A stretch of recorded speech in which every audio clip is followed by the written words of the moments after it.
Hello and welcome to the 20th episode of Dystopedia. I'm your host Matt Davidson, and once again I'm joined by my colleague Andrew Hodgson. How are you, Matt? Yeah, I'm pretty well on this fine day, Andrew. How about yourself? I'm pretty good as well. What have you been up to this past week or so?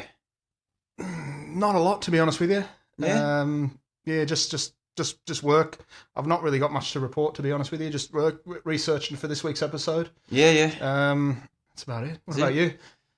Yeah, pretty much the same. Just work. We recently had our end of financial year, so it's always a busy time of year. Oh, yeah, kind of stuff. I suppose I had that too, yeah. It's all going on, so Yeah. I'm glad that's bloody over. Yeah, and the cycle then commences later on, you know.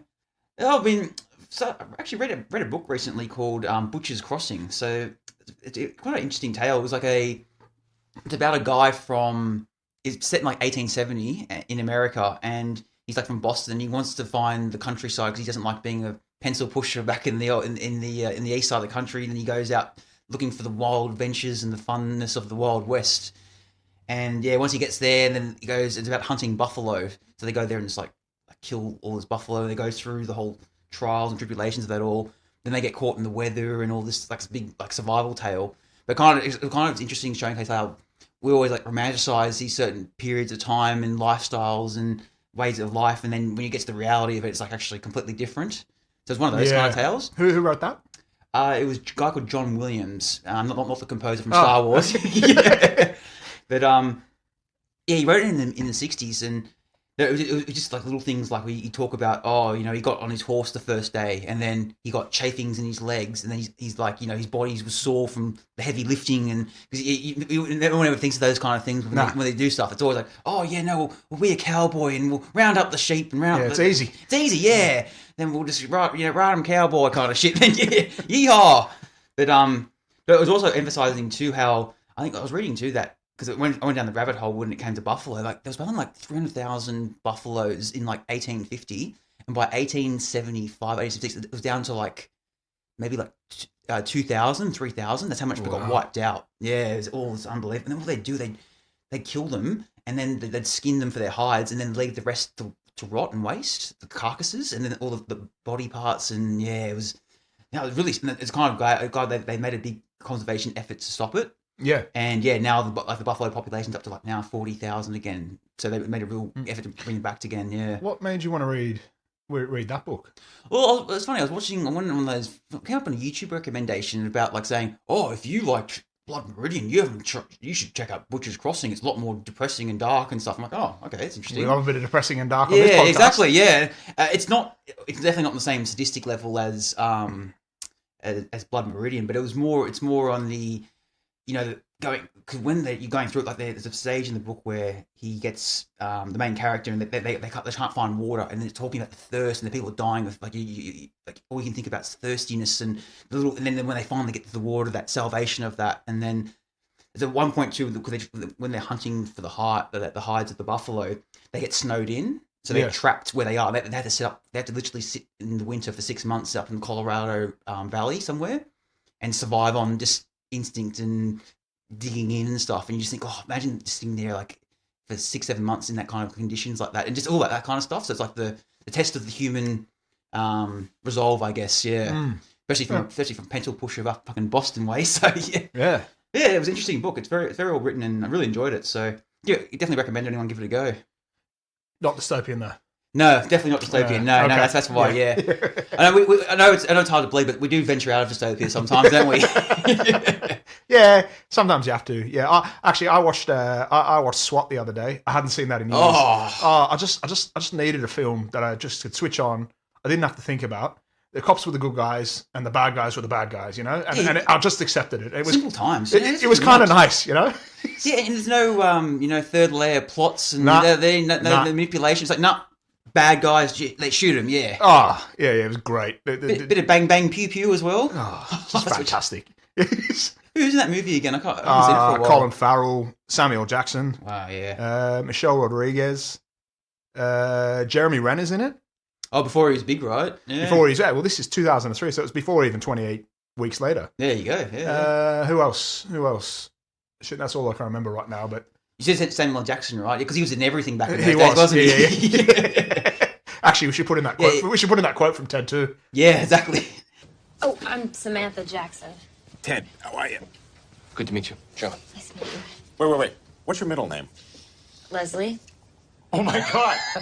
so you're Sam L. Jackson? That's fucking great, just like Sam L. Jackson. Who is that? You ever seen any movie ever? He's the black guy. No, he's a bit like Pedro Pascal of today, isn't he? Yeah. He's in bloody everything. Fucking hell. Yeah, but it was almost like Sergeant John Bonnell wrote that movie. That's it. The police on SWAT are the thin blue line between good and evil. Wasn't there a TV show called SWAT back in the day, I think? Back in like the 80s? Oh, yeah, like in the 70s and 80s. Yeah. Yeah. And that's kind of, it's influenced by that. But there's now a TV show now, but I don't think it's, I haven't watched it. So. Oh, you need that, that late 90s, early 2000s charm to it, It's not the same. Now I'm questioning it, the upper Hollywood elites are trying to do something or trying to say something about society. It's As we've established before, I've just got a sneaking suspicion that Sergeant John Bonnell wasn't completely telling the truth when he was saying the police are the thin blue line between good and evil. Oh, no, yeah, I think you're reading something there, mate. No way. He wouldn't deceive us like that. I'm Sheriff John Bonnell. When you hear police sirens, it means one of two things. Someone is in trouble, or someone is causing trouble. In the next hour, we're going to show you trouble, up close, the way the police see it every single day. So fasten your seatbelt. We're going to take you for a wild ride. Good old John Bonnell. Yeah. I'm glad he got another mention again. Well, we try and it's a failure, I think, if we don't mention John Bonnell in every sort of few episodes. I reckon. Yeah. He's always there watching over everyone. He is calling good from good and bad from bad. Exactly right. Exactly right. Before we move on, we actually have had a complaint from one of our listeners. Oh, okay, interesting. Yeah, he I got a message the other day from him, and he said to me he's very disappointed that we don't actually mention what beer we're having. So here I am thinking he was here listening to all the our theories and questioning and our critical thinking, critical analysis. No, he just wanted the beer mentions. He wanted the beer reviews because he drinks based on what we're saying. So I thought we have to bring that segment back in. Oh, must. What are we drinking today, Matt? Oh, we're on the old goat lager, aren't we? Yes. Yeah, Mountain Goat, I believe it's called. Okay. It is a nice drop. It's quite a neutral drop, isn't it? Yeah, it's kind of like it's a bit like the old Holden Commodore, mate. Gets the job done. Whatever. It's reliable. No, it doesn't cause any issues, Nah, it's not winning any beauty contest. But... it gets you from A to B, Exactly right. Yeah. But no, it's not a bad drop. They're a good brewery actually. So they got there's a brewery in Newtown. They do a few beers. Yeah. For those who don't know, I don't know what the American equivalent of Newtown would be, but it's a bit arty farty and it's all right though. It's not a bad night. Yeah, it's like I'd say West Hollywood. Yeah. Okay. That kind of in crowd, very gentrified. Yeah. Exactly right. But we'll give Mountain Goat a plug. So. Yeah, so come and sponsor us, Mountain Goat, if you're interested. We've given up on what's her name's Stonewood. Yeah. We haven't heard back from them. Yeah, we're willing to shill for you. Well, last week's episode we talked about a very uplifting and positive story like The Road, and I felt very inspired after that one. Yeah. I think I needed a break after that one. Yeah, that one was. That's why I watched SWAT. Yeah, no, yeah, I don't blame you for that. Yeah, well. Yeah, this episode we're going into The Lottery by Shirley Jackson, a short novel she wrote back in 1948. So yeah, it's like last week's episode was a bit more on the depressing side, where this one's got some depressing themes in it, but not on the same level as last week, I'd say. No, not at all. You could see there was absolutely. I would argue, even with the ending, even looking at it again, I don't think there was really much hope at all throughout that whole story. Oh, look, there were elements of hope. But it was fleeting, wasn't it? Yeah, it was, yeah. This one's obviously really known for its brutal twist, but I think it says a lot about human psychology and, I guess, exposed tradition, conformity, and violence can kind of coexist beneath the surface, right? It's kind of within all of us, right? Yeah, exactly. And I think, too, when it came out back in 1948, as I said before, like it's at a time, too, where I think people were more shocked by things like a twist ending like that, where we're so a bit desensitized for things like that now. We've seen it all. We almost expect it now, don't we? Yeah, it's kind of like, you can't really reinvent the wheel anymore because it's all been done. Everything's been exercised. So, I find like any kind of form of literature or media these days, nothing's like new or groundbreaking. No. Where this would have been back in the day and would have been quite shocking as we see what the reaction was to it. So yeah. So, before we get into it, we should go into a bit about Shirley Jackson herself. Shirley Jackson, she was born in 1916 in San Francisco. She grew up in a pretty middle-class family. She then moved to Rochester in New York when she was a teenager. And from when she was young, she was very interested in writing, kept journals, crafting stories. So that's obviously a big part of influenced her. She had a difficult relationship with her mother, who criticized her appearance and unconventional personality, which later influenced a lot of themes and alienation and social pressure within a lot of her writings as well. Yeah. This is interesting. I was obviously reading into a little bit about her mother. She was always sort of critical of her weight, her appearance, borderline probably emotional abuse, really. Yeah, it made her extremely insecure, right? Yeah, it did. She didn't come across as like the average. She didn't fit into the mold of that 1950s housewife and mother, right? Of that one that like America was kind of celebrating at the time post-war. She's a bit of a trendsetter, and she was worried about the kind of daughter she'd raised, and she was almost like a non-conformist. She thought there was more to life than that. I guess the fact even being a writer at the time for a woman, it was not seen as, we just don't do that, do you? Yeah, that's not the career path you should be looking for. Yeah, no, but I think her strained relationship with her mum was quite is quite prevalent in her work, right? Like, I think it almost like showing the horror in everyday life, I think is what you can, I guess no story really sums it up more than this one, the lottery. Yeah, exactly. That was like that societal pressure too. And this is at a time too where she's forming her worldviews, her place in the world during the Great Depression. Then obviously the start, America didn't enter the war until 1941, but she went to university in the early 1940s, so it was definitely at the forefront of her mind and thinking and stuff like that. So you can see all these kind of things influencing her and her outlook and aspect of it as well. So she went to, I was reading before, she went to University of Rochester before she transferred to Syracuse University. That's in the same New York area. And obviously New York's one of the global cities of the world, so a lot of different things popping up, a lot of, I'm assuming too, a lot of intellects and academic types too that would have influenced her and her writing, crafted her writing style and things like that. And at this Syracuse University, she contributed to the Literature magazine, and that's where she met her future husband, a guy named Stanley Hyman, and he was a literature critic. So she definitely kept it within the field that she was interested in. So interesting. I read about him as well. So he was, I think he supposedly pursued her after he read her first published story by the name of, the story was by the name of Janice, and I think he read it and thought that, you know what, he sort of went to seek her out. He liked her for kind of who she was. Like he didn't care that, he didn't think she was ugly. He thought, no, that's the kind of woman I want to be with.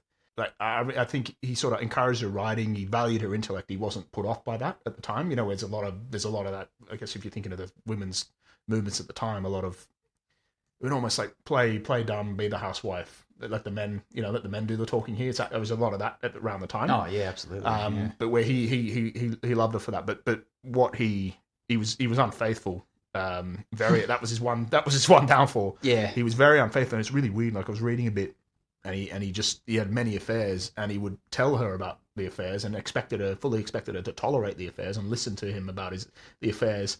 And he sort of, this caused like real like emotional pain, and she sort of, you wonder, is that strained relationship with her mother that she would kind of accept that sort of thing from the man she loved, you know what I mean? And I guess a lot of it drove her to a lot of angst, and she kind of just accepted it. But I was reading too. Yeah, she had like a lot of personal struggles, despite like her becoming eventually like a well-renowned writer.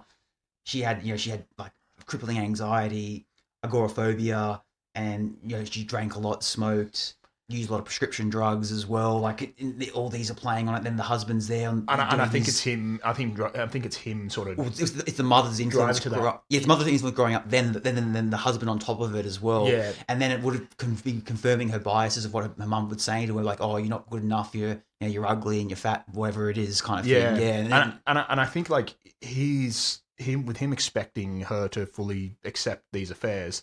And almost when she would question him about it, he would, there's something wrong with you.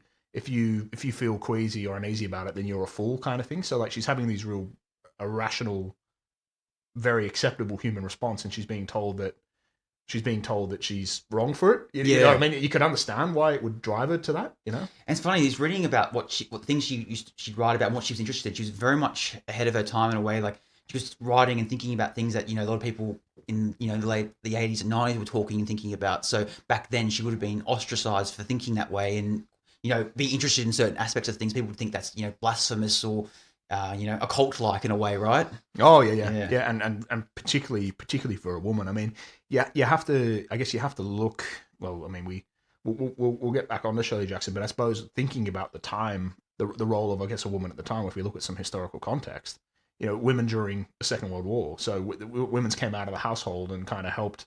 The gender role shifted at the time. With the men were on the front, they took jobs in factories, offices. They had auxiliary roles in the military.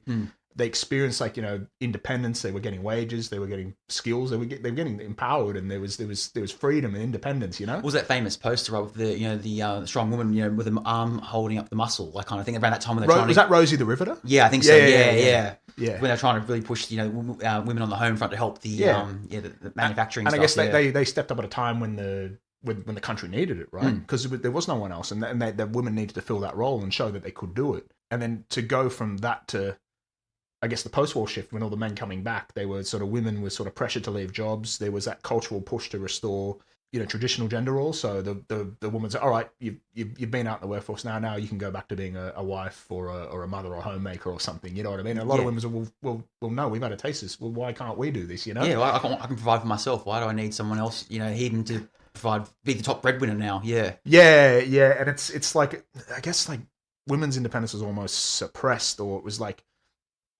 but you went into this time when it was domestically kind of idealized. It was that real keeping up with the Joneses, the white picket fences, and especially when it went to the 1950s. Yeah. This was written in 1948, and that was all starting the grassroots. It was all starting to begin, wasn't it? Yeah, the foundations have been starting to be laid. Yeah. I mean, you got to think of the. I guess there was the GI Bill, so most women, practically civilians, most civilians were excluded from this. Like, the GI Bill were benefits like home loans, education, unemployment. They were provided to male military veterans. So the bulk of the army was male. So there's kind of this is where that gap in pay was sort of coming in, right? Absolutely. They were getting this leg up, and it kind of cemented that, I suppose, the economic dependence of women on men now is kind of reinforcing those traditional roles again, wasn't it? Yeah, absolutely.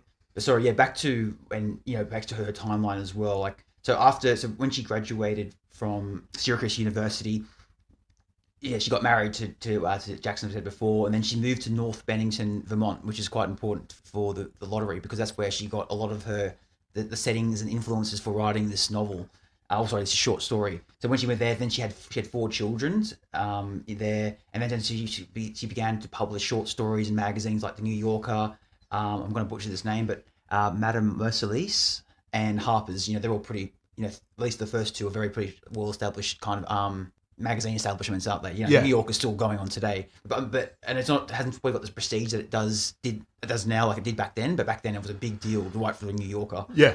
So a lot of her early work blended like dark humor, psychological insight, bit of horror to it, exploring domestic life and societal norms. What we were talking about before, like obviously we're talking about the gender norms and what was going on, and also at a time too, as you said before, the guys are coming home from war.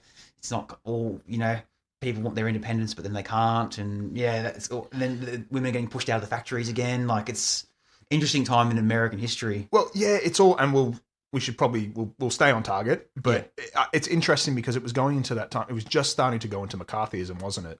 Yeah. Sort of the early form of McCarthyism, where being un-American was like a death sentence, because it was like the start of the Cold War. The Cold War started in 1948, didn't it? Yeah. Well, interesting. I was looking up too, because when she wrote this, I was looking up what was going on around America and the world at this time in 1948. So in 1948, we had the Berlin blockade, which was a big ongoing issue. The UN made up the Universal Declaration of Human Rights, so that everyone's entitled to their human rights.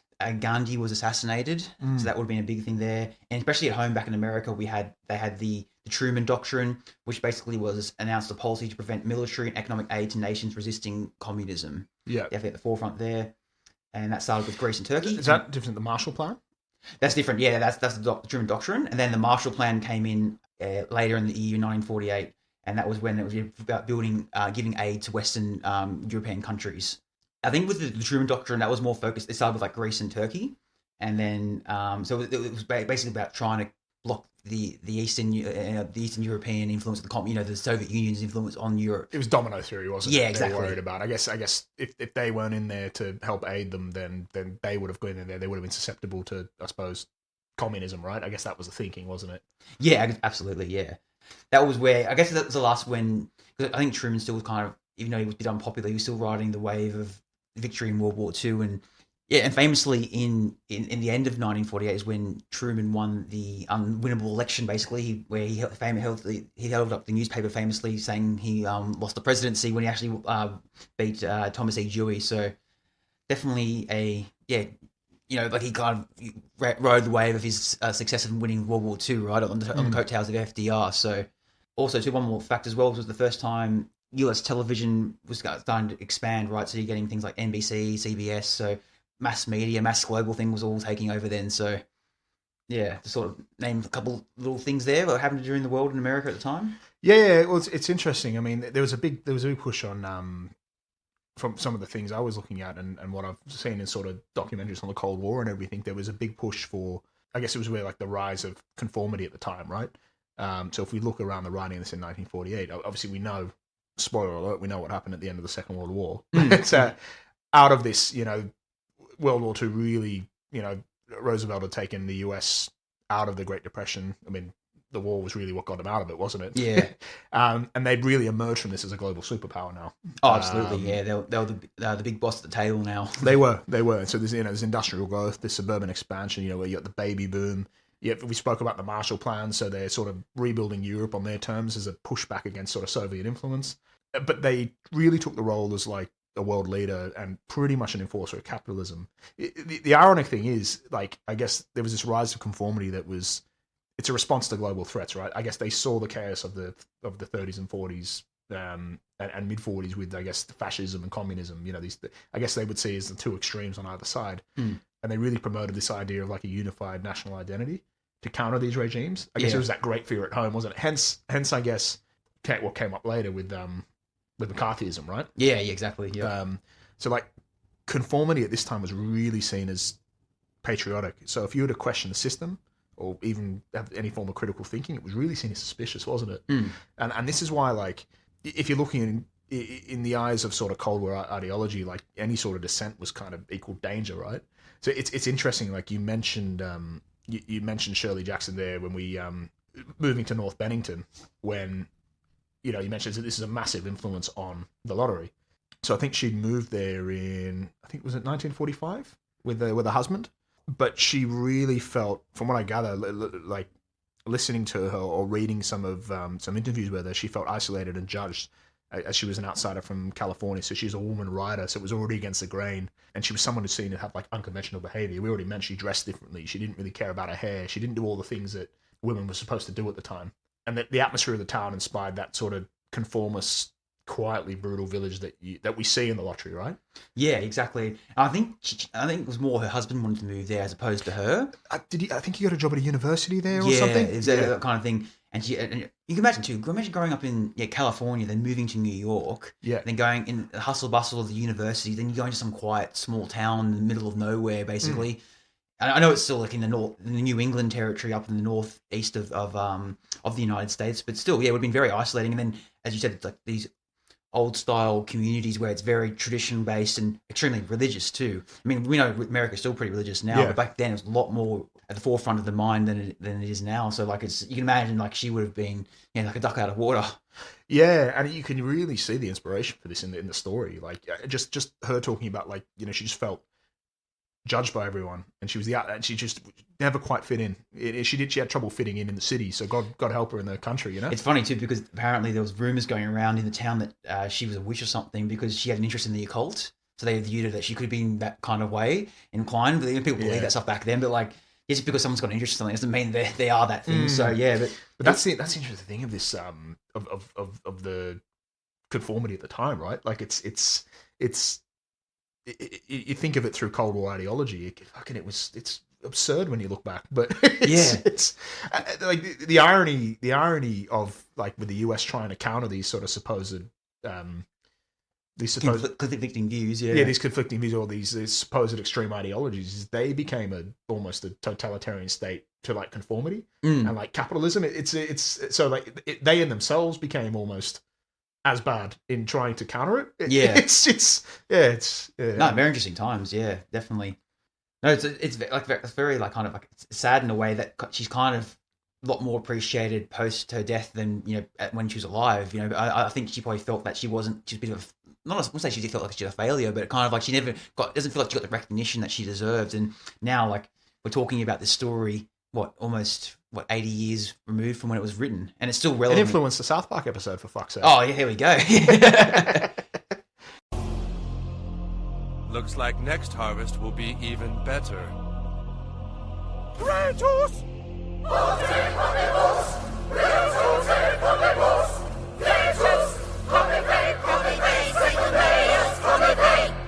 No, and its fingerprints is through other forms that you can tell people have taken inspiration from that group think of it, to like other extents of and other forms of TV shows and media and stuff. Well, to cite probably one of the best horror writers of all time, Stephen King, he said Shirley Jackson's The Lottery is a classic tale of creeping horror, and he said like her influence on me is undeniable. Yeah. So he wrote that in his sort of semi-autobiographical book Dance Macabre in 1981. That's what he said. So he went on to say on a couple of other novels, on The Haunting of Hill House, which is another one. There's been a couple of movie adaptations of that. Yeah, wasn't there one that came out like 1998 or 1999? 99. Yeah, I think I remember seeing that. A bit of a weird movie, that one. Yeah. But he said on that, one of the finest horror novels of the late 20th century. It is as nearly perfect a haunted house tale as I've ever read. So, I mean, we really don't need to talk about anyone else other than Stephen King, right? Yeah, I mean, if he's getting his influence for the horror genre, like that says something. Yeah, he's one of the biggest advocates. So, I think she's victim of her time. I think. Yeah, definitely. Well, I was reading too. A couple of other like famous ones too. Was as you mentioned too, the haunting on the Hill House, and she also wrote The Road Through the Wall, Hangsman, The Bird's Nest, and The Sundial. So. I'm not too familiar with any of those, but apparently they're all pretty critically acclaimed and successful. Yeah. And I think too, because she was the breadwinner out of her husband and her, I think. So yeah, a lot of times, like even though like she had a lot of success with these kind of her books and stuff, but then her husband wasn't like pulling up his end of the bargain too, and then you can kind of imagine he would have felt inferior to her in that way, especially back in those days with what we were saying before with the gender norms and then. She's not only is she like the one that's the breadwinner, he's having an affair on the side at the same time. Just like you can see why she went through some very dark and depressive times. Yeah, there was something I was reading about her husband. So like he was quite progressive in one way. He championed her as a writer and as an intellectual, and he loved all that. But then he was obviously with the affairs. But then he drew the line at like her being the breadwinner. He didn't like that at all. So but he was a man of Jewish faith, and he sort of cited that as like, this is where he got all that upbringing from, and he cited it as like a Jewish household. That's the way it was. So he sort of, in some ways, he held on to the things he wanted to hold on to. It was all a bit convenient. When it suited him. It suited him. Yeah, exactly. Yeah. So but also too, I think she had like 3 or 4 kids as well. So that would have obviously added to stress and pressure and like wanting to provide and put bread food on the table and stuff. So definitely a big part of it. And yeah, it's kind of sad too because she died at a pretty young age. Like she died of a heart attack at 48, I believe, in 1965. So, as I said, now like it wasn't until basically later in down the track where she got the acclaim with people like as you said earlier, Stephen King and other authors giving her flowers that she much deserves. So look, I touched on a little bit before of like the rise of McCarthyism. So that really didn't come into play until what was it, 1950? Yeah, so McCarthy. It was when Eisenhower was elected. Yeah. That's it. So, but look, prior to this, there was the HUAC, which is the House Un-American Activities Committee. So they were created as a temporary committee in 1938 and made permanent in 1945. So this is the sort of McCarthyism before McCarthyism. So they investigated suspected communists in Hollywood, education, labor, and government. So basically, like we already spoke about before, conformity really became a form of survival in the US. So any dissent was, suspicion. Citizens actually self-policed to avoid attention. So there's really like this neighbor on neighbor spying, all this sort of stuff in the context of the time. It was just like this is kind of how they were battling All these battle lines of the Cold War. It was on the battlefields. It was at home. It was rather be dead than red? Dead than red, or the enemy might be in your backyard. It's all that kind of stuff. There were like loyalty oaths and all sorts of stuff that were happening when when you're working certain jobs. You have to take some loyalty oaths and everything. It was really obscure. I've always, you see those American shows too, and so my sister lived in America, and when she lived there for about 6 months, and every morning in class they pledge allegiance to the flag. Yeah, I find that very. I think that's a hangover from this time. Yeah, no, easy, but I find that very odd. Just do it like. I mean, like it's part of their cultures.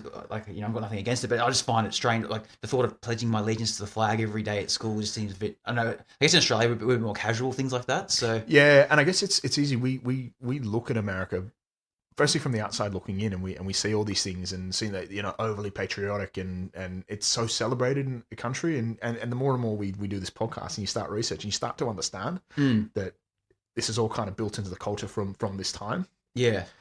I know it's kind of relevant, but like I've always found it odd too that every national anthem people sing, the people who when we sing our national anthem, we sing the words. Where in America they don't sing it; they put their hand on their heart and they let the singer sing it. Yeah, okay. Yeah, I've always found that very strange because every time you watch any sporting event, everyone's always singing their national anthem, but Americans don't do it for some reason. Yeah, I don't know why that is, but yeah. Yeah. Anyway, distracted, but yeah, that's fair. I think it's part of the culture. Yeah. Yeah. I've never really picked up on that. But yeah, good. Look, that's more that's sort of the rise of that McCarthyism. I think it's also probably looking at what had happened in the Second World as we get to the story. The idea of like we think of evil as like I guess people being evil for the sake of being evil when a lot of really explores this kind of systemic evil, but it's all under the surface and it's kind of allowed to sit there because it's all says quote unquote legal. And you kind of look at like I guess what had happened with the Holocaust, right? It was sort of the system. We obviously we think of the Nazi flags and all that sort of stuff, which obviously Hitler and everything there, but you always forget that it was kind of it was a system supported by ordinary people, powerful corporations, and kind of widespread silence. That's what allowed it to happen too. Yeah, exactly. So, when you look at, I suppose, post-war ordinary Germans, like I didn't know. It was quite common. People would say I didn't know, but many of these people saw Jewish neighbors disappear. They witnessed deportations. They smelled what was happening at the crematorium as well, all that sort of stuff. But they knew enough to know that something terrible was happening. It's they knew that something was very wrong, but it's this idea of like what can you do? What can you do? Well, sometimes it's easy to put your head in the sand. And not it's easy to put your head in the down, but we know that it was in this atmosphere of fear, compliance, and silence that dissent was basically life or death in Germany, right? Like speaking out against it, you basically death sentence, wasn't it? But it was also easy for them in the sense like that a lot of people complied with the regime in exchange for stability, jobs, and then the restored German power as well. Obviously, we've spoken about the Second World War, and I guess it helped them out of the Depression too, right? Exactly. But a lot of this happened. It was a lot of the Holocaust was just ordinary people doing their jobs, and that's the kind of it was Hannah Arendt, and I probably butchered that name, but she was I think she's an American German historian. She mentioned she called it the banality of evil, and I think she observed this at the trial of Adolf Eichmann at when the was it Mossad that went over and extradited him? Yeah, from Argentina, wasn't it? Yeah, and she was witnessing, and his defense was I was just doing my job, and she coined the phrase, but the banality of evil, where he's not inherently evil, but he's just following orders. It's that whole thing. So. But I mean, you look at you look at the corporate profiteering throughout the Holocaust. So like Allianz insured Jewish homes. They paid claims to the Nazis after some of the violence as well. Volkswagen used slave labor. They built military vehicles off the back of it too. IG Farben, who actually later split into Bayer, the pharmaceutical brand. Yeah. They made Zyklon B, which is obviously what was used. Yeah, for the gassing and everything. Deutsche Bank actually financed Auschwitz. They seized Jewish businesses. BMW used forced labor in Nazi military production. Siemens operated factories inside concentration camps. So they're all benefiting off. They all might not have they didn't say anything, and they benefited off the back of sort of slave labor as well. Geez, mate, we're not going to get a sponsor now, are we? But yeah. Listen, everyone. But the point I'm making is now many of these companies are here today, and we don't think of them as inherently. No, that's funny. That history goes missing, doesn't it? History goes missing. Yeah, but it was legal at the time in the system they were in, and they were just following orders, or they were just sort of following the norm, and no one said anything. So we always think of I guess the swastikas and the flags, but we don't see the other side of it. No, definitely not. But I think this is what makes this story so powerful, right? Yeah. Well, that's why a lot of people get annoyed, especially this day and age, when certain companies like that start pushing, that how they care about social issues and stuff, and then you go, but then back in the day, you weren't really following those guidelines, were you? Kind of thing. So they were just essentially profiting off of Aryanization. So like, and it seized Jewish businesses and homes. They were sort of sold off. They bought them at lower prices, or they just took them. Benefit them. So exactly. I do actually want to say that we do mention obviously the Jews and the Holocaust with what happened, but we always forget to mention, I guess, the gypsies, I guess the disabled people in the T4 programs, the LGBTQ community, political dissidents, Slavic peoples. There was, it wasn't just. There was a lot. Basically, if you weren't white and Aryan, he wasn't a fan of you. Yeah. But I always feel like they never get a mention every time the Holocaust is mentioned. So I thought, you know what, let's just mention it here. Fair enough. Yeah. It was when you were talking about that following orders, head in the sand, it doesn't affect me kind of thing. Doesn't the character of Mrs. Hutchison fit that to a T? That kind of thing. Oh, it's all grand and wonderful when it's all working in my favour, but as soon as it doesn't go my direction anymore, it's a horrible system now. We need to recount kind of thing. We really should do something about it. Yeah, exactly. All right. Let's get into the plot now. I know we haven't done it over recent weeks, but we'll start with the plot summary here because it's not a huge read, this one. Yeah, just an overview of what happens. Yeah. So, plot for this one. So, details of contemporary small town American life are embroidered upon as a description of an annual rite known as the lottery. In a small unnamed village of about 300 residents, the locals are in an excited yet nervous mood on June 27. Children pile up stones as the adults assemble for their annual event. Practice to ensure good harvest. Old Man Warner quotes an old proverb: "Lottery in June, corn be heavy soon." However, some nearby villages have already discontinued the lottery, and rumours are spreading that others are considering doing the same. Some in the village respond that the lottery has always been conducted and should continue every year henceforth. The lottery preparations start the night before, with coal merchant Mr. Summers and postmaster Mr. Graves drawing up a list of all the extended families in town and preparing one paper slip per family. The slips are folded and placed in an age-stained black wooden box, which is stored in a safe at Mr. Summers' office until the lottery is scheduled to begin. The initial drawing takes place to choose one family. There is a sense of relief in those not chosen, and in one case, a family member is sent to pass word to their injured father that their family was not picked. Bill Hutchinson draws the only marked slip in the box, and his wife Tessie complains that he was rushed into making his choice. Since their family consists of only one household, the second drawing to choose a household is skipped. For the final drawing, one slip is placed in the box for each member of the Hutchinson household: Bill, Tessie, and each of their 3 children. Each of the 5 draws a slip, and Tessie gets the marked one. The townspeople, including Tessie's young son, Davy, pick up the gathered stones and begin throwing them at her as Tessie screams about the unfairness of the lottery. Well, there you go. There's the story. Yeah. I guess we reading it from us, in 2025, we know what the end is because it's been parodied, it's been referenced so many throughout, as I said earlier, through different literatures and media and things like that. But I can imagine at the time reading that it would have been like quite the plot twist at the end there. You're like, oh shit, oh my god, this is actually very didn't see it going that way. We always associate the lottery with something positive, something exciting, something to strive to get. How many times you hear, I'll win the lottery one day. When I win the lottery. When I win the lottery kind of thing. So, and that I'll be the lucky one chosen, and then all my dreams and fortunes will come true kind of thing. So, where obviously in this case it's the complete opposite, that you don't want that. It's more of a reflection of kind of like the military draft in a way, in Vietnam where the poor guys getting selected to go to war and stuff. Being conscripted and drafted. So, I remember the first time I read it, you know, 'cause I knew it was coming, and yeah, you follow it there. But it's funny reading it the second and third time is when you really pick up the little like nuances here and there. And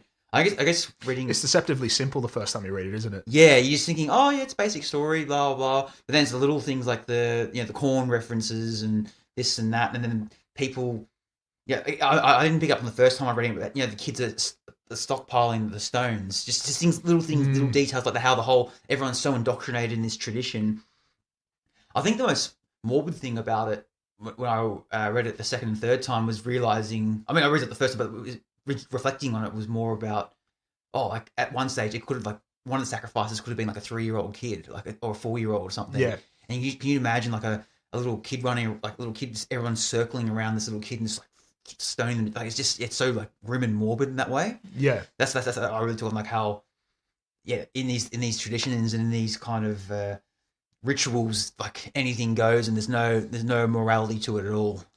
Yeah, and the fear is it's just normalized, isn't it? Just normalized violence and yeah. And it's always been like that and always will be like that. Don't question it. Yeah, that's right. Yeah, because as you say, in the context of the time, Yeah. questioning the system is seen as dissent, and you don't do that. No, definitely not.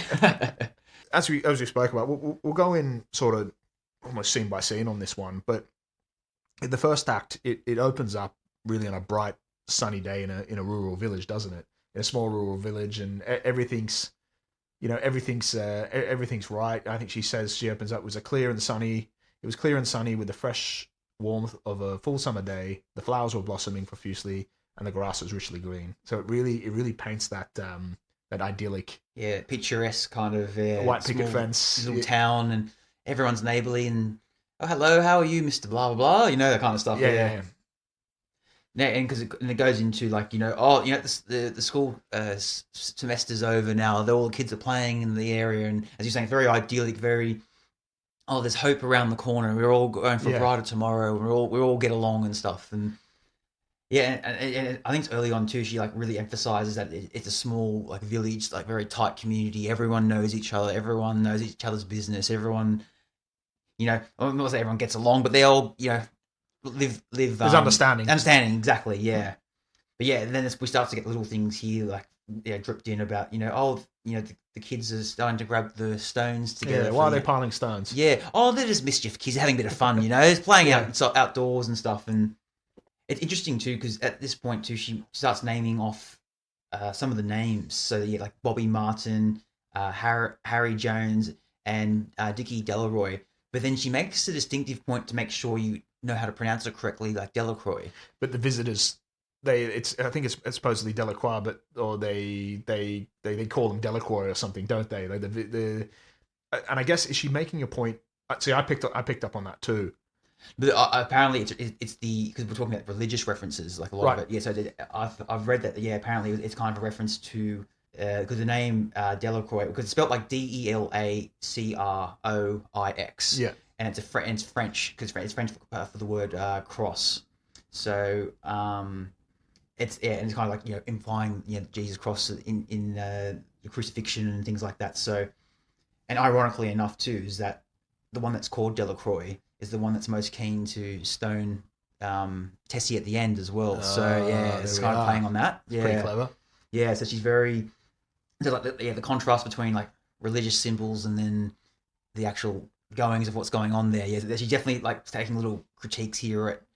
It's like I know this is Christianity in this reference, but it seems to be a lot of pagan rituals and things like that, and other forms of rituals going on in other religions around the world too. She's very, very vague on what she's referring to with other religious connotations. So I think she's just making it about rituals in general and superstitions and tradition and stuff. The danger, the danger of tradition, or the double-edged sword of tradition. Right? Exactly, yeah. So I think we go on, and I guess as we mentioned, children collecting stones, there's adults gathering, joking, I think almost talking about the weather and what's going on in the world, and then we learn that obviously June 27th is Lottery Day, so a community tradition held every June. So we don't really think much of it, right? As you mentioned before, we associate the lottery as a good thing. Yeah. And then it's mentioned too that the lottery is done throughout the whole area or country, wherever it is. And in some towns, because they've got bigger populations, it has to start earlier. Some start later. Yeah. So it's very much established that this isn't just a one-off. Like, for this little town, it's like inundated for the whole society. Yeah. Yeah. In this world that we live in. But yeah, I think she really, Jackson kind of lulls you into thinking it's just a harmless ritual, doesn't she? Like everything feels ordinary, almost festive, doesn't it? Yeah, it's like the gathering, like a Thanksgiving or a Christmas or something's happening, Yeah. I mean, if you ever watch the movie The Wicker Man or something, like, it's that creepy, and then you watch it again, you look in the background, like, ooh, that's unsettling. Yeah, it is. Yeah. But she builds it up like that, doesn't it? And I guess why this twist at the end hits so hard. And then we get on to I guess in the second act we see Mr. Summers begins a lottery with an old black box and slips of paper. And I think this is a good talking point in the sense it's vague because it talks about like they oversee, Mr. Summers and Mr. Graves oversee the logistics of the lottery. It goes on and mentions that they created and distributed the slips the night before. And it's a funny thing. So the town almost assumes, or that they're sort of performing a neutral civic duty, but like should we trust that? Are they holier than thou? Or like, are they above bias or corruption? Like, well, that's the first thing when I finished it, thinking like, how do we know that Mr. Summers, didn't crease one little mark somewhere where he knew exactly, or he put one of the slips of the paper towards the back somewhere where he knew exactly where it'd be, so when he grabbed it, it was fine. Yeah, or did he position it in a way where he knew by the order of which they grabbed it that someone would grab it in that certain position? You know what I mean? Like just little things like that. We're just accepting it. I think she's quite clever here in the sense. I think she's having a dig there at sort of authority that we put our faith in these systems and we believe that. I guess the people running them are holier than thou, but at the end of the day, they are human and they're not above bias or corruption. Yeah, exactly. And I guess these are people that are head of the systems. Funnily enough, if you look at like even the names, and it's only on second reading and brought it up. So Summers obviously from light and seasonal, Graves obviously associated with death. Yeah, it almost suggests a disturbing balance of sort of that normalcy and fatality. Like it's, I wonder, I don't know if it's coincidence. I don't think it would be. No, if you think of that Delacroix name, yeah, I think there's some meaning in that. But it's like the good angel and the bad angel, right? Yeah, kind of thing. Yeah, like a juxtaposition of like good versus evil in a way, right? Yeah, no, that's definitely interesting. And she makes mention of the fact too with how it's an old wooden box and they've fixed it little bits here and there, but everyone's so superstitious. We can't get a new one. We've got to keep the old one with tradition and stuff. We can't change anything. But within that, they've made little adjustments to it. And as we touched on earlier, have those little adjustments affected the way it's drawn out in any way? Is there any rigging in it? So it's very vague, so you don't no idea. Yeah. Or it could be all above board and everyone's just blindly following it. So either way, it's still creepy. It is, yeah. So it's kind of like established too, like, this is like the big event for the year, and everyone's getting ready, getting excited for it. They're all lingering around and waiting for Mr. Summers to declare when's it going to be open, when's it all going to begin. That's when they all start getting everyone summoned into the town hall, the town area in the middle of the square there, and then you get just to hand out, start talking about the rules and the rituals and how it all works and stuff. So. Yeah, and this is the point where it's going on. So, and late we get the character we just spoke about before, obviously the Tessie Hutchinson. Yeah. Who arrives at first reading. You think she just arrives late and she's saying things, damn me, forgot what day it was. I was washing the dishes, I looked outside, thought my husband was chopping wood. I forgot it was today. Oh, sorry, what have I missed? Yeah, just on that, because when you are reading it for the first time, because she's thrown a lot of names out there, it kind of just gets lost amongst them. And I think that's on purpose too, because you're thinking, there's a Hutchison, there's a Summers, there's a Delacroix, there's a this and that. You're like, okay, there's a lot to take in for the short story. So, yeah, but then when that last one comes in, as you said, with Hutchison, and she's late, and what day was it? I can't remember now. And clumsy me kind of thing, like tee-hee, like. Yeah, but she's sort of joking, and then she sort of just. I guess it's showing that like she's just she's participating like everyone else is. She's compliant with the system. And she accepts it. She's not against the lottery itself, but as we find out later, and we'll get into it a bit later, that she only protests when she's at risk. Like there's so much in that. Yeah, like I guess she kind of reflects how people behave in real life. Most people would just tolerate or ignore systemic injustice until they're personally affected. Yeah. There's so much stuff you could think of there. You could think of the American health system, like it's all okay until you get cancer or something, and then that's it. There's something wrong with the system. Yeah, exactly. But there's so much in this, like most people, a lot of people today would like criticize authoritarian regimes, like have a go at like China's treatment of the Uyghur Muslims, the surveillance state, the repression. But at the same time, they'll kind of benefit from the same goods that come from an exploitative supply chain. So I'm thinking iPhones, clothing, electronics. Like you can't have both. Yeah, like it was, as I said, it's a bit like those people that we should tax the rich and do this, and they're greedy corporation stuff. But then when they get in that position, they're happy to take those tax breaks and cuts and turn a blind eye to it now because it benefits me. So that kind of hypocrisy. Yeah. I think we're hardwired. We're hardwired to be inherently selfish. That's just it's the way it is. Oh, we're all hypocritical in our own way all the time, right? Yeah, we are, and I think that's why she's such a important character in this. Yeah, and then also to when we were talking about Shirley Jackson and her life, and very much in a predominant a man's world kind of thing. How with the lottery, the head of the male household has to draw the ticket out of the box for it, and it's like there's a guy who talked about this person, the husband's not here, so no, we can't have a wife draw for a husband. That's just improper. It's not part of tradition, It's frowned upon. It's frowned upon. Yeah. I can now reading her backstory and stuff. You can see why she's inserted these things into it and the frustration she felt with it. Yeah, there's little things in it that you read where you can see like women are clearly sort of second class citizens in the town structure. So even little bits where like the men were talking, and then the women came after their men folk. Yeah, the way it mentions it, and it reinforces that traditional patriarchal hierarchy as well. But as you said, it's seen as embarrassing or unusual when a woman has to draw on behalf of the husband. Like, haven't you got a able-bodied, strong lad or something to do it for you? Yeah, I think it's the Dunbar family because I think the husband's got a broken leg or something. Yeah. So then he's unable to participate in the lottery. So then the wife Dunbar says, I'll have to do it on his behalf. And then they kind of like scoff at it, being like, oh no, it has to be the husband of the household has to do it. And then sheepishly out of the crowd, a tall boy, which ends up being her son, raises his hand. I think he's around 15, 16, says, I'll draw for my mum and for me.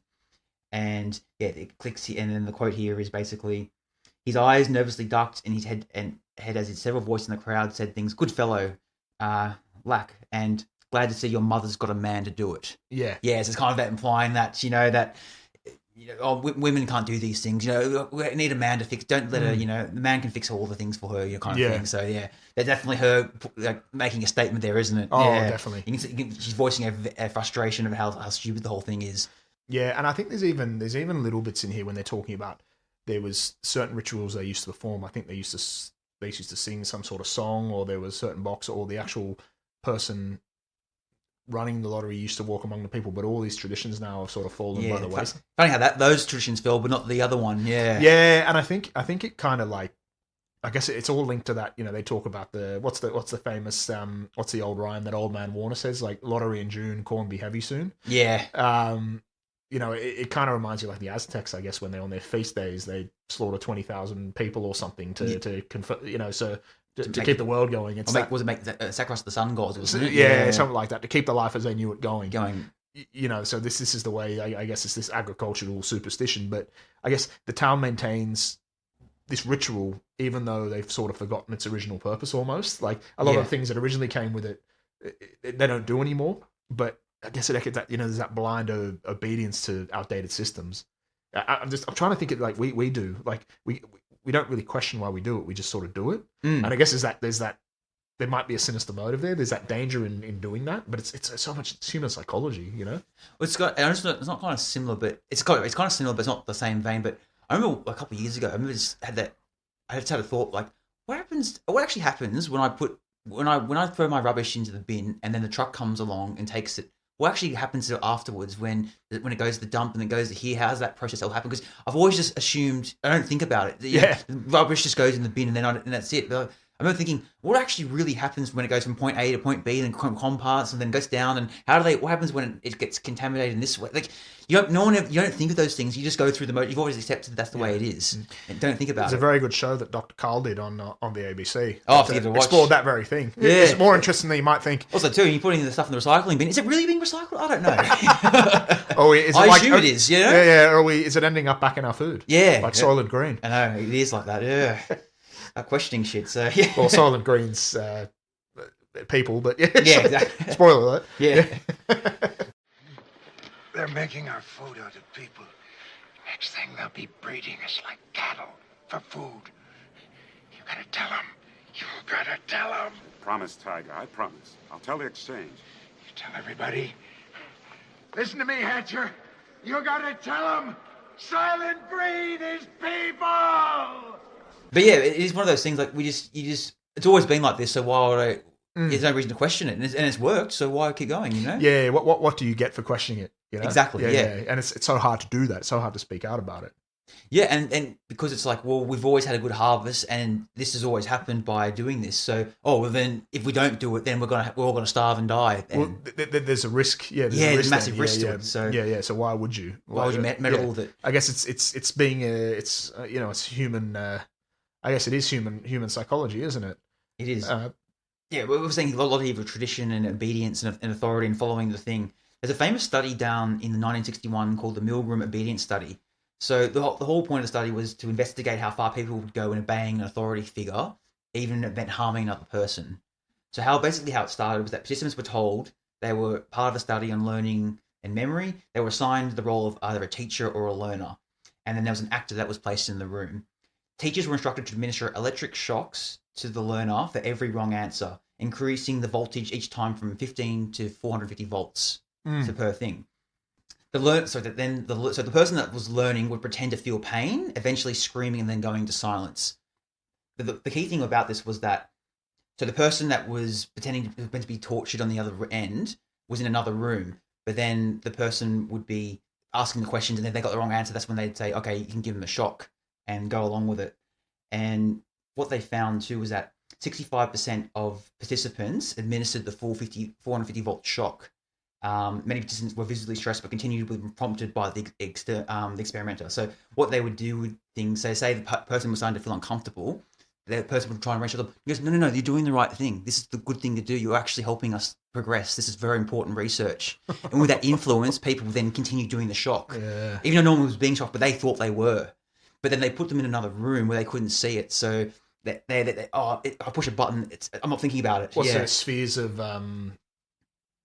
Yeah. So it was like every time they... So what do you call it? Zones of separation. Zones of separation, yeah. So that was kind of thing. And then the main conclusions they got from it was that ordinary people are surprisingly obedient to authority, even when it goes against their own conscience. Yeah. So that's the thing. And the presence of an authority figure can overwrite personal morals and ethical judgment as well. So it just showed that the blind obedience of like how us as humans, we can, when an authority figure tells us that, oh no, you're doing the right thing, just don't question it, just go along with it. You're actually helping us. Then we can do despicable things like this. So the hardest thing to do is question it, isn't it? Yeah, exactly. Yeah. You're being reaffirmed, aren't you? So. Yeah. And so one more study I'll say quickly as well was called the Ash conformity experiment, and this was actually around in the mid-1950s as well. So basically, it was to investigate whether people would conform to group pressure. So even when the group was clearly wrong. So what they did, the participants were shown a line and asked to match it to one of the 3 comparison lines. Each participant was in a group with actors and were instructed to give the wrong answer on certain trials. The real participant would always answer after most of the group. So 75% of participants conformed with the wrong answer at least once through the test. So it shows. So you're in a group of people, like 10, 12 people, and everyone's saying, oh, 2 + 2 = 5, and then you're thinking, am I insane? Okay, you might fall in that thing. Yeah, it almost sounds like the plot of 1984. It is. Yeah. Just because everyone else says one thing doesn't make it right. Yeah. And you know what the funny thing was? When people were tested alone, they got the accuracy 100% right all the time. Yeah. It was an interesting conclusion that what they basically came to found was that, people conform to fit in the group, even when the group is wrong. So that was the main takeaway from it. And social pressure can always override objective judgment. Yeah. Oof. Yeah. And I was reading these studies, I'm like, holy shit, this is exactly like... And she wrote this before these studies happened. So and it reaffirms what I mentioned it, sitting in a boardroom or sitting in a meeting or something, and you know all the problems, but no one says anything because it's just the hardest thing to do is speak out. And when you possibly know nothing's going to change, and you could become a target or something, I guess that depends on the culture of the company, right? Exactly. Yeah. But that's interesting. That's very scary. It is. Yeah. Yeah. Now, this kind of leads into talking about conformity with the tests and everything. The conversation is quite unsettling with like Old Man Warner and is it Mr. Adams? Mr. Adams, yeah. Yeah. When I think they're talking about what the villagers or there's some people that want to do away with the lottery and don't think it's worth doing anymore, and then they start talking about some villagers that have stopped doing it completely. Yeah. Yeah, and I think it's something Mr. Warner, Old Man Warner says, like, what does he call, what does he say, pack of crazy fools. Listening to the young folks, nothing's good enough for them. Next thing you know, they'll be wanting to go back to living in caves. Nobody work anymore. Lived that way for a while. Used to be a saying about lottery in June, corn be heavy soon. You know, what's he say? There's always been a lottery. It's. I guess you know, there's always that thing in. I guess we've seen it throughout millennia, haven't we? Like the older generation. There's always that like generational tension and that fear of change. Like what's Old Man Warner? What it mentions, he's the oldest resident, saying he's 77 years of lottery attendance. Now, is that to imply that he's 77 years old? Is there a certain age restriction? I don't know, right? Yeah, I'd say I think because as we touched on earlier, that you know they were willing to get up with the young boy of the Hutchison family to the slaughter. So I assume then it could be an infant. So yeah, I'd say he's 77 years old then. Yeah, I always sort of wonder with him, and I've turned around. Oh, look, I'll get onto it a bit later, but I guess he represents that weaponized tradition, right? Like he's unquestioningly loyal, and he's dismissive of progress. Fear of change is that like, well, what you know that, but there's ancient examples like generational anxiety. So I think this comes from Plato's Republic. Now there's a quote here. It says, "What is happening with our young people? They disrespect their elders, disobey their parents, ride in the streets." That's from Plato's time. There's an Egyptian tomb inscription from 1200 BCE, so a long time ago. We live in a decaying age. Young people no longer respect their parents. They are rude, impatient, and have no self-control. Yeah. Just there's a couple of quotes there. Like throughout millennia, there's always been that fear of the next generation, isn't there? And then progress is seen as chaos sometimes. Yeah, exactly. And it's a tale as old as time. The youngins, they don't have any respect anymore, and yeah, we need to put them in their way. And they're all lazy, they're all useless, they're all selfish, they're all this and that. Yeah, and I wonder. Look, I know sort of Tessie becomes the victim or the scapegoat, I suppose, in this story. But I wonder in this story if what if it had been Old Man Warner? You know, like I don't know. Would that have been more powerful because he was so ardent and get scared of change? But then if it turned around to be him, would he be different? I don't know. Like I get Tessie's. We haven't got onto Tessie yet, but I guess the reason choosing her is because she's kind of like she represents the average person, right? Yeah. And that's probably that's the point, I think. Well, I think Old Man Warner's there to instill that this tradition's been going on for a very long time. And there's really no change or plans to alter that at all. Or especially from his point of view, there's no. You need to stick to it. This is what we always have done, and we need to continue to do this. Yeah, I think that's a big part of his character. And yeah, I think if they chose him to be if he was like selected, for example, I think he would have just gone along with it because he's so indoctrinated with it. And I know it's like, she was the same, but like. I think he would be that old stoic kind of character, like in a way, and just accept my life. Yeah. I accept this concept. I've known this could always happen, and I've been lucky at 76 times before, or 75 times before, and yeah, now it's the time to go. My time to go. But yeah, fair point. Yeah, that's the thing. She's left it vague on this for this reason, right? So it brings up all these discussion points. Yeah, it was only second time I read it. I'm like, yeah, I wonder his character, but no, that is a good point. Well, what we touched on earlier too was like. The conspiracy theories that does Mr. Summers know who's going to get selected all along? Yeah, and has he like rigged it in a way so has he made it so that the old older men bureaucry stay in control? The boys club, yeah, the good old boys, they control everything still. So yeah, because then we always know that these things like we even saw. Say, you look at the draft lottery later on, it was meant to be randomly every male, between the ages of 18 to 30 were randomly selected. Then, it's funny. Was it the congressman's son didn't get selected? The billionaire's son. And they seem to be all African American men between the ages of 18 and 25. They all got they got selected. And then out of the white guys, it's funny. All the rich people seem to be exempt for it. Yeah, that's I don't know. You're getting a conspiracy theory there. I know. I think it's just a coincidence, surely.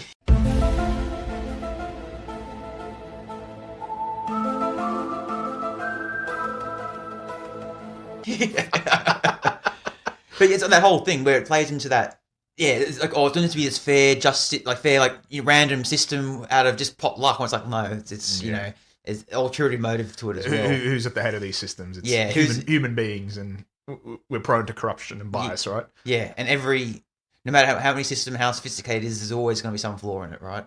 There will be. Yeah, we're imperfect. Exactly. Yeah. Even our computer systems we use today, we've seen how one little thing can throw the whole thing out of sync. Exactly right. Yeah, old man Warner, you know, just I think he's just a proud traditionalist and happy and doesn't want to see any alterations. It's the way things have always been. In the way they should be, you know. Mm.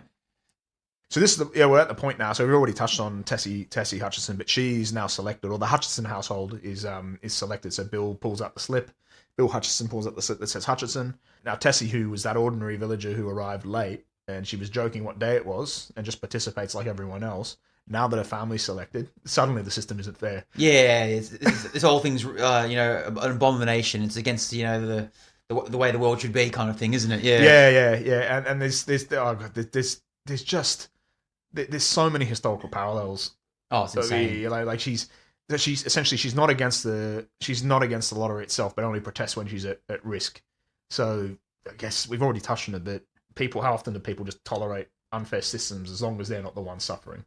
Yeah, it's funny. It reminds me of another South Park episode. You know, with the Goobacks episode. Yeah. You know, Randy Marsh doing the whole spiel about, we need these workers. They come and help the system. They help us provide and prosper. They come from a tough place. But as soon as it takes his job, then now he's outraged about it. You know, they took my job. Yeah, we're dropping that in. Yeah. Oh my God! They took my job. They took your job! But it's so true, isn't it? Like, that happens. That they it's all great to have these wonderful things and, we need to help these people out. But then, as soon as it takes my job and affects my family, no, we need to stop this now, you know? Exactly right. Yeah. Yeah. And that's the thing about this. We've already, we look at some parallels of her behavior. Again, we touched on, we touched on Nazi Germany. So, ordinary Germans didn't resist their policies because as long as they weren't personally targeted. But you can be damn sure as someone's kid had like a club foot or something, was selected for the T4 project, that is very different, right? Mm.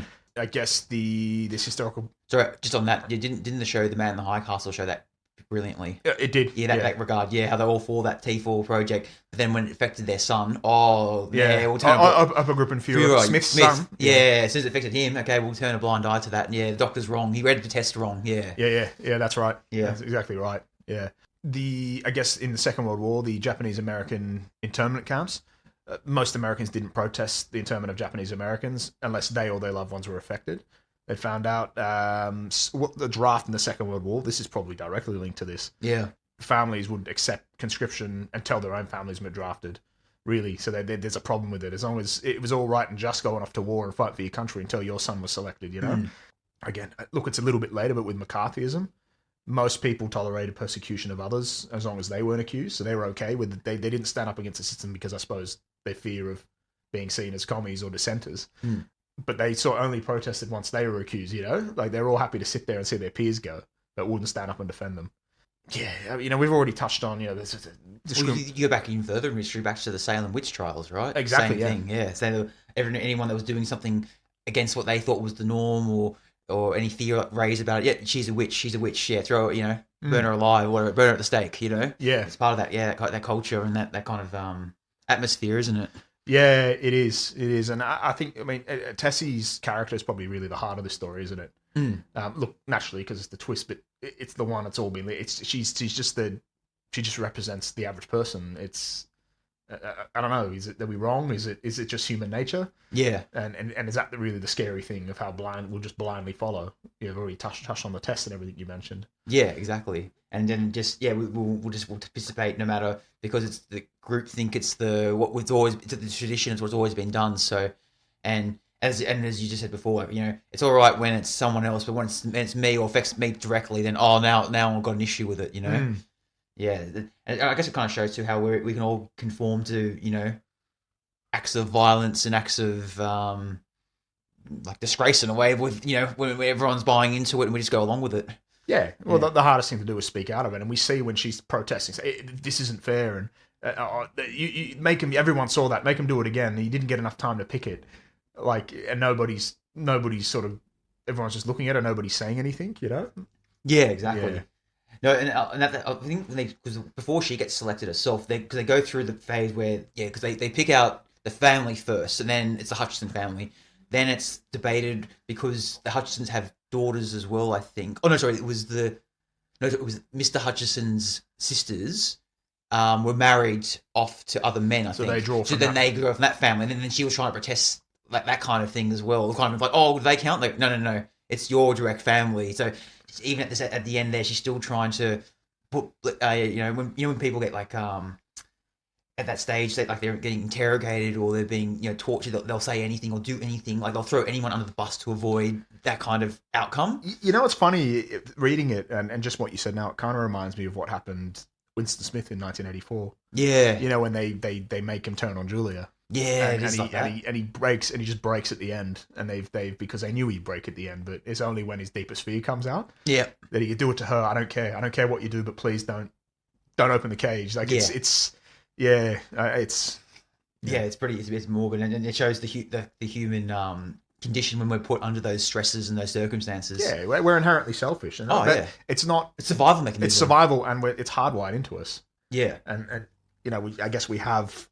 I feel like I've been saying it a lot over the last recent weeks, but this veneer of society that we kind of try and cover it with, and we pretend we're all sophisticated, but we're tribal, and we always have been. You know what I mean? And when push comes to shove, and society gets taken away, or food supply stops, or we're put under extreme pressure like this, we fucking crack, and we're going to think about ourselves. What do you think? Civilized society's been around for maybe 2,000 years, 3,000 years? Civilized in what sense? We had our own conscious and world building. And yeah. Because before, a lot more back, we've been around 100,000 years as a species, roughly. So you think, vast majority of our existence has been in that primitive, active states where civilization and us, coming to these, I guess the modern way the modern world is and the way we interact with people is a pretty new concept in the grand scheme of things, right? So you'd say that it only takes one little thing here and there to break to make us back to where we've always were in the before times. Well, that's the thing. I feel like again we've said this over the last few weeks, but our brains are still hardwired in the Stone Age. Exactly. That's the systems. I don't think that's ever going to change. And we're a tribal species, and we go along with the group because I guess the group is survival. Safety numbers. That's survival. Yeah. Essentially, being out on your own is certain death, or used to mean certain death. Oh yeah. Not so much anymore, but that's why I guess it's so hard to step out of line and go against the grain. Yeah, exactly. Definitely makes sense.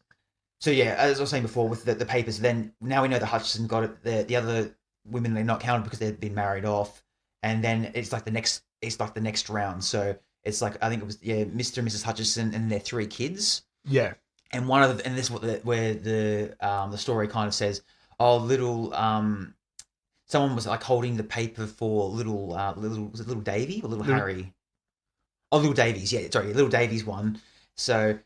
And then they selected one. So that's kind of, I think I touched on earlier how it emphasizes that it doesn't matter what age or what range you are. You can be a target of this of the lottery. So so we're assuming then little Davey's probably 2-3 years old, got no idea what's going on.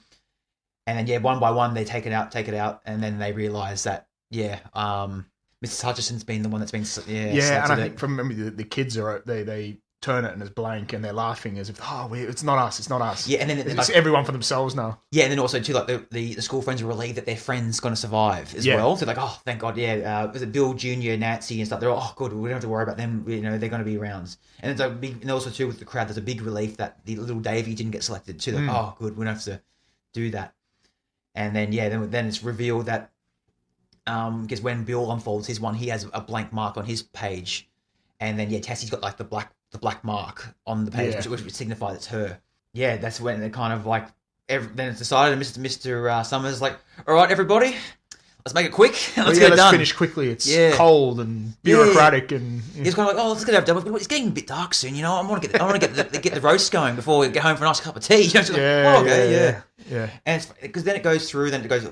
The village has forgotten the ritual and the original lost black book, but they still remember to use stones. Yes. So then at this point, we're then it jumps back to where we were at the beginning with, the amalgamating the stones there. Yeah. And it's okay, this is where it's going. And then and it's not till so then they get the stones there, and they're kind of like saying, "Oh, run me, get the stones, kids." And then someone's like, "Oh, make sure you give little Davy Hutchison some pebbles." So the little 2-3-year-olds just getting ready to, you know. And you get this picture in your head, don't you? Like, yes, everyone's smiling. You're getting the yes, one of us. Yeah, like that kind of it is very much cultish, like that, it's for the greater good, you know. Kind of feeling. Then it's not till I think it's till like the second or third, like last line of it, where they're kind of like it like Tessie was in the center of the place to by, and she held her hand out desperately as the villagers moved in on her. It isn't fair, she said. A stone hit her on the side of the head. So that's the first time you know that direct violence is being used against her, and what her outcome's going to be. And and the way that it ends as well is her screaming, "It isn't fair, it isn't right," and then it ends with, "And they were upon her." So you just know it's like the crowd's coming in closing in, and just finishing her off. And she's being given the Old Testament treatment. They're getting bloody stoned to death. Yeah. It's sort of. It's the participation across the generations. It's like this whole thing of like children watching and learning, and then like the future generations being groomed to like to maintain these systems. With little Davey given the pebbles, like, go on here, this is how you do it, son. Yeah, this is what we've always done, and this is what we'll always do. You uphold these traditions, son, and it's like meaningless, but also like brainwashing from such a young age too. Yeah, it's very very cultish, isn't it? It is, but I guess the scariest thing is just how normalized it is. That's the scariest thing. It's cold and normalized, and that's where you sit and you think, I guess everyone's probably capable of this in the right conditions, Yeah, absolutely. I think like just before we wrap it up too, I think we should talk about like how people reacted to this when it came out in 1948. So initially when it came out, it was published on June 26th in 1948.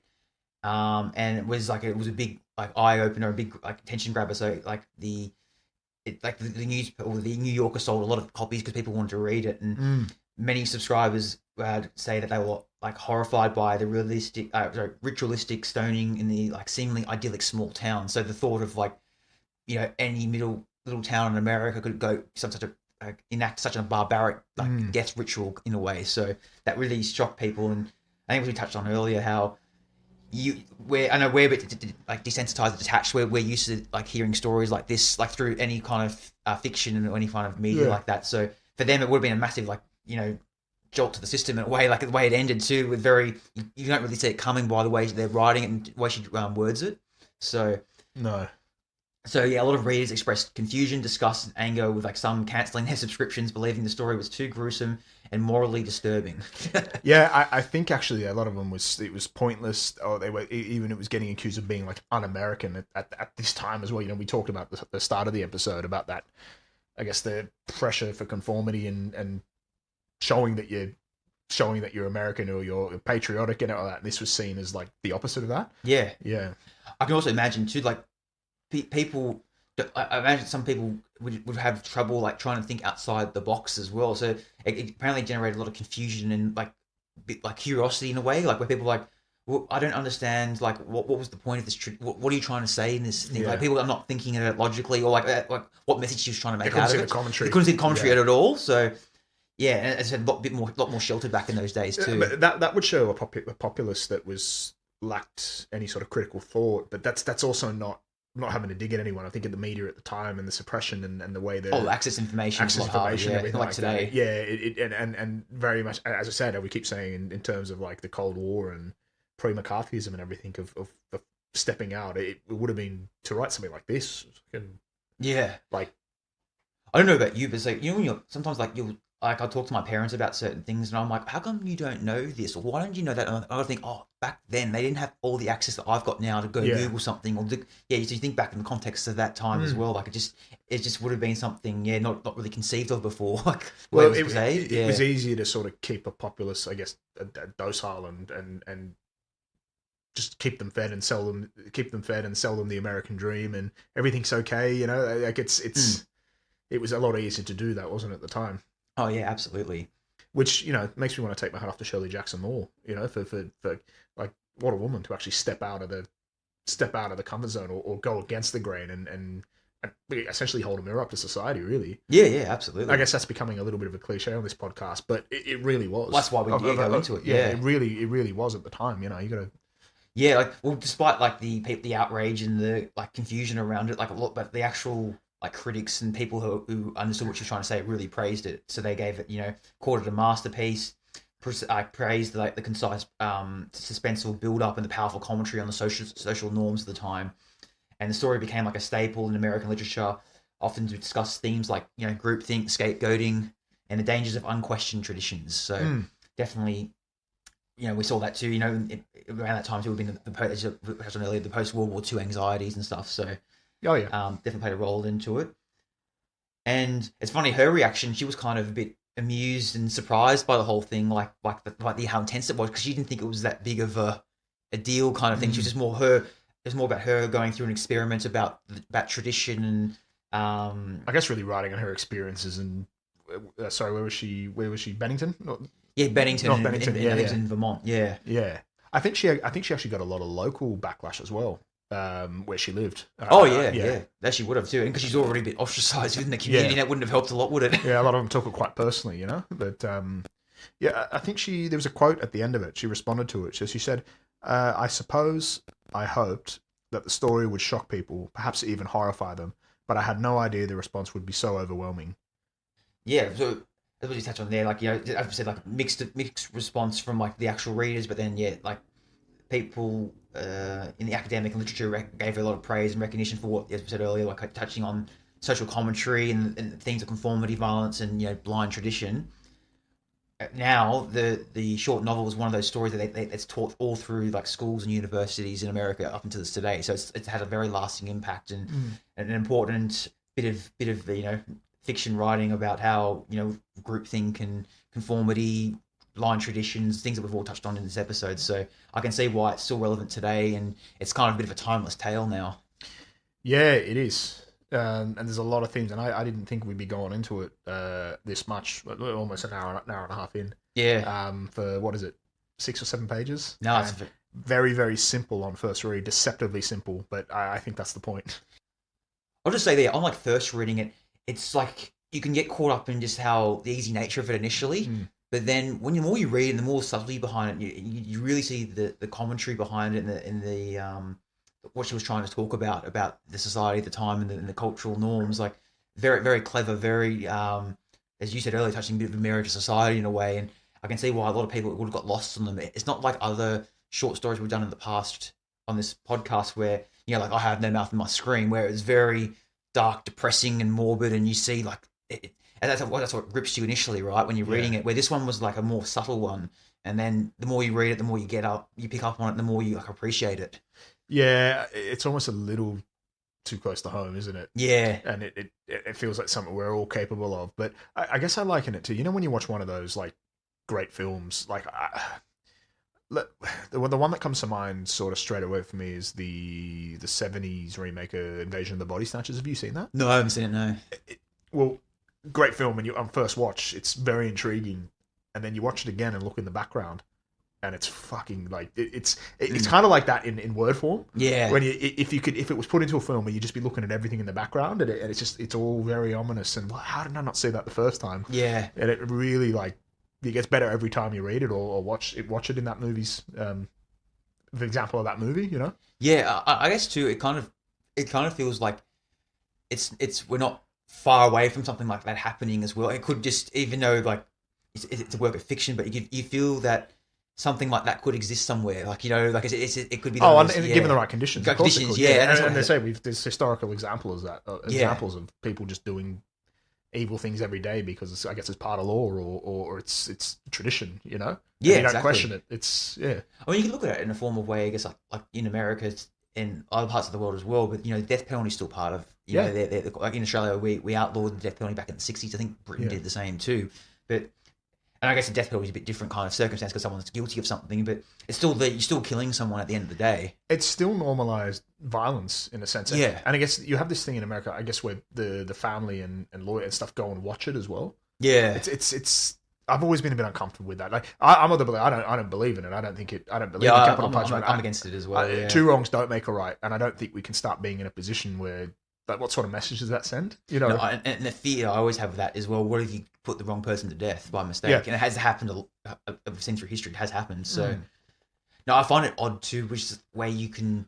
I know some countries where like it's just you get executed by whatever it is way, but in some states in America you can choose the way you get executed, like whether it's like lethal injection or electric chair or like hanging. It's like so or gassing, whatever it is. It reminds me of those in like Victorian times when like the public would flock to the square to see the hanging, and it was like almost like entertainment. And yeah, it's like, oh well, yeah, what got on this Sunday? Oh, we'll go watch the local hanging. You know? It's but it's like normalized, and yeah, you can even go far as back as the gladiators in Roman time. You know, like just death for entertainment and throwing people to the lions and then the battle of death and stuff. Isn't it? Yeah. No, it seems to be a common thing throughout bloody human history, hasn't it? It's incredible. We're violent creatures. Well, it's amazing the things we can do under the right conditions. We're not far away from it. Yeah, and well, the crazy thing is when this came out, this was literally 3 years after the most deadly human carnage in history. Well, they estimate between 70 to 85 million people were killed as a result of World War II. So. Yeah, it's like violence is always around the corner in the human psyche and the human condition, isn't it? It is. Yeah. Whether even then you're thinking there like war in a sense is normalized violence. Oh yeah, absolutely. Yeah, you even think about what's going on now with things. It's all right and good and justified as long as you're on the right side. Yeah, exactly. Yeah, we're seeing that a lot now, aren't we? We are. Yeah. I've said before, war's a tale as old as time, isn't it? With this us, isn't it? Mm-hmm. Yeah, well, anything else you'd like to add for this episode? No, but look, I would very much recommend giving that one a read. Oh yeah, definitely. No, it's timeless. Give it a couple of reads actually. Yeah, and it's a timeless tale, this one, and I can see why as I said earlier, they teach it in universities and schools and stuff, and I kind of wish they taught it out my bloody school. Yeah, I'd like to read it. Yeah, I do too. Yeah. I've always sort of been intrigued by this one, but the one that got me into this was watching the South Park episode. That as well, yeah, and I think The Simpsons made a reference to it as well, something like that. The whole state is suddenly in the grip of lottery fever, and Springfield is no exception. In fact, every copy of Shirley Jackson's The Lottery has been checked out from the Springfield Public Library. Of course, the book does not contain any hints on how to win the lottery. It is rather a chilling tale of conformity gone mad. Oh. Yeah, it's always been one of those ones that you hear on it inspired something else, but you don't know what the actual original source was. But now we've done it, so it's great to read it. So, well, Andrew, what can the listeners expect on next week's episode? Well, we are doing another short story. We're going back to Harlan Ellison. It's Repent Harlequin Said the TikTok Man. That's the one, yes. Yeah. We're going back to the crazy old Harlan Ellison there. Yeah. The man loves to have a bit of a confrontation, loves to sue people. It's all great. Is there a lawsuit involved with this one? I think he was going to file one for a movie trademark, but then he pulled out the last minute or something. But we'll go into more details next week. Yeah, well, as always, guys, you can catch us on our social medias, which is at Dystopedia Pod for Instagram and Tumblr. You can follow us on YouTube at Dystopedia Podcast, and you can send us an email, info@dystopediapodcast.com. And yeah, as on YouTube too, like, subscribe, comment, keep giving us feedback, really appreciate it. And yeah, suggest any episodes to us. We're happy to have a look at it and do a deep dive on it. So on behalf of Andrew and myself, we'll catch you next time. See you guys.